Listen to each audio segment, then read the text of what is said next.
Hello, YouTubers out there. This is Jerry Saravia at the movies. So today we're going back to the year 1975 for a Charles Bronson flick directed by Walter Hill, which was his first film as a director, called Hard Times.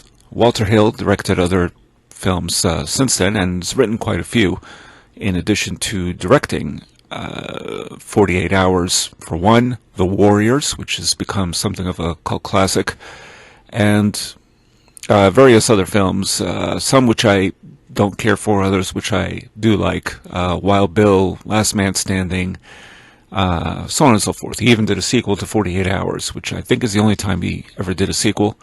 And I kind of wish he didn't make a sequel to 48 Hours. But anyway, we're not here to talk about another 48 Hours, but rather Hard Times. So this is a Charles Bronson film, and it also stars his wife, Jill Ireland. James Coburn is also in the cast. It's a Depression-era drama, which has, I see it really just more as a drama than anything else, but Wikipedia cites it as having noir elements, which I believe it does, but it certainly doesn't end the way that noir films normally do, particularly during the 40s and 50s when you had boxers or anything of that nature with a mafia element involved. Usually those were fairly existential type films. Hard Times is not really an existential picture despite the title. And of course it's set during the year 1933. And Charles Bronson is a drifter. He's a freight hopper, hops from town to town to make a buck, and he's looking to move north. So he winds up in Louisiana, and eventually what piques his interest is a bunch of people run towards this warehouse. They arrive in their vehicles and they go inside a warehouse. He's trying to figure out what's going on there, and there is illegal bare-knuckle fighting. So the character Bronson plays, named Cheney, who is something of a mystery, the character, and I think purposely designed to be that way, and a no-frills type of guy. Even when he scores some cash, he doesn't really dress to the nines. He's just a regular kind of guy. Anyhow, he feels he can also participate in these bare-knuckle fights and make a few bucks. So one of the promoters is Spencer Speed Weed. What a name. Played by James Coburn, a truly energetic, colorful performance.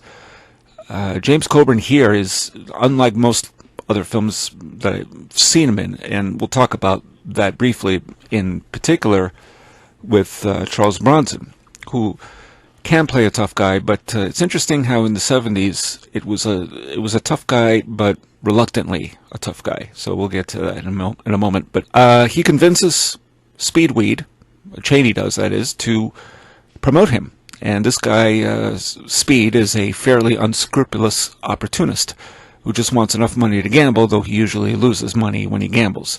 So certainly not someone to trust, particularly with money. So Cheney is older than most of the other guys. He's 54 years old, which Charles Bronson was himself, 53, 54 when he made this movie.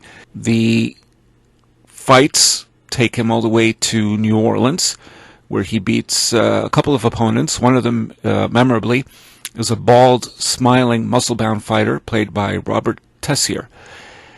But just when Speed realizes that this guy Cheney is a good fighter, he can win a fight, and he, again, like I said, he beats two opponents.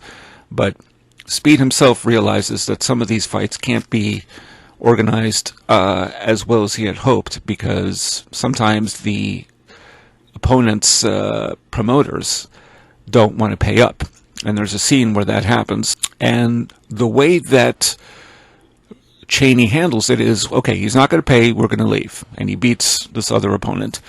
And it's in some small backwoods town. And Cheney tells Speed, okay, drive around, we'll head back. And they do, and they come with guns a-blazing. They don't kill anybody, but they beat this guy, this other promoter, who decided to keep the cash to himself, and he gets the cash. It's done in such a way that it's more threatening than necessarily killing the guy, which, nowadays probably you would have a character like that actually, shoot up a bunch of people and kill them, and, a massacre would occur. But this was a different time when this film was made, and Bronson just comes off as tougher for not necessarily killing anybody, which he doesn't, and who is reluctant really to fight people. I mean, he does it for the money, but he's not out to really hurt the opponents. I mean, he knows he'll bruise them and all this, and he'll knock them out, but he doesn't really want to do it, and that's really part of the charm of the character. Now, Speed himself has to deal with mobsters, one of them played by Bruce Glover, who is Crispin Glover's father, and I wish there was more of Bruce in this movie. And there's a wealthy seafood tycoon played by Michael Maguire. Who's a very cunning, sharply powerful presence. This guy is really amazing to watch. And he wants $3,000 to cover for his other opponent, a formidable fighter from Chicago, whom the tycoon hopes will be Cheney. Keep in mind, Maguire has already lost money against Cheney. So those are this is justifiable. He wants to make this happen. Now, there are loan sharks in the mob circulating their efforts around Speed. Meanwhile, the reluctant Cheney lives in one of the more impoverished sections of New Orleans and strikes a brief love affair with Lucy, played by Jill Ireland. And she's not too sure of this brute with a heart of gold. Lucy herself is married, but her husband is away, and Cheney feels a kinship, though it is not much of a romance. And curiously, many of Ireland's scenes in this movie were reportedly cut, and that is a shame, because Bronson and Ireland, they spark the screen with their limited conversations. There's really, you just want to see more of them together. And Bronson, in particular, shows in his character his empathy towards Lucy, willing to help her domestically. She's poor and doesn't have, a dime to her. Hard Times is a tightly woven, sharply written, and muscularly directed effort by Walter Hill. The pacing is swift. The fights are realistic and exciting. At that time, believe it or not, these fights were considered a little too violent.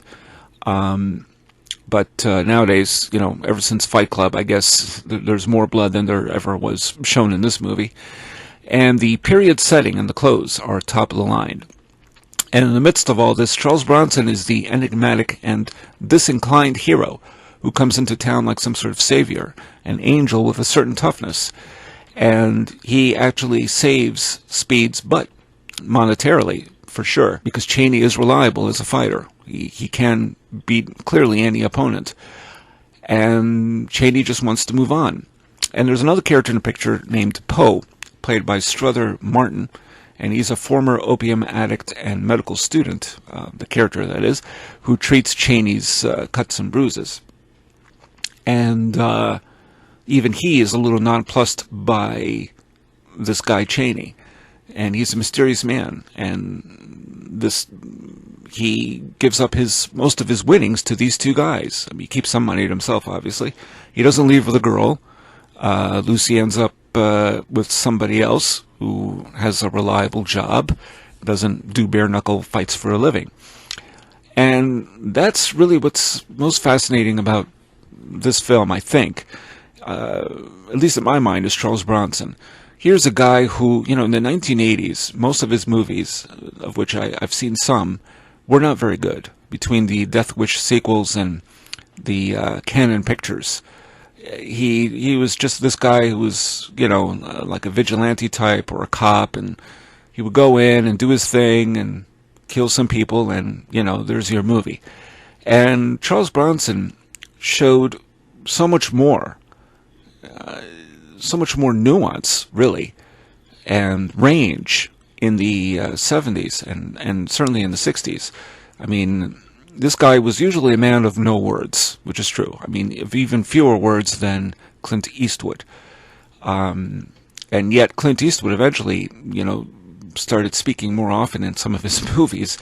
And Charles Bronson also, he had a very underrated role and wonderful to watch in the film The Indian Runner by director Sean Penn, which also starred Viggo Mortensen and David Morse. But what I found fascinating about this film, and in particular also with, which I saw over a year ago, Mr. Majestic, is Bronson's, there is some charm, but there's also a gentleness. So he's tough, but there's a gentleness to him. And that is just remarkable. I saw Hard Times back in the 70s, in addition to many of Bronson's films, mostly because my father was a huge Charles Bronson fan. And I would love to have heard his take on this film now. Unfortunately, he's not around anymore, but and neither is Charles Bronson. Hard Times is one of those films I remembered because of the bare-knuckle fights, but watching the film now, after so many years, it's very clear that there's so much more to Bronson than or at least than I thought. He's a real discovery. This was a different type of enigmatic hero that we had, particularly in the 1970s, which may have been his best decade by far. So definitely check out Hard Times from 1975. Screenplay written by 3 writers, one of them being, of course, Walter Hill. Directed by Walter Hill. If you like Walter Hill's films, Hard Times is a fascinating entry into the world of Walter Hill. It's probably one of the least violent films by Walter Hill, and that's also interesting to me.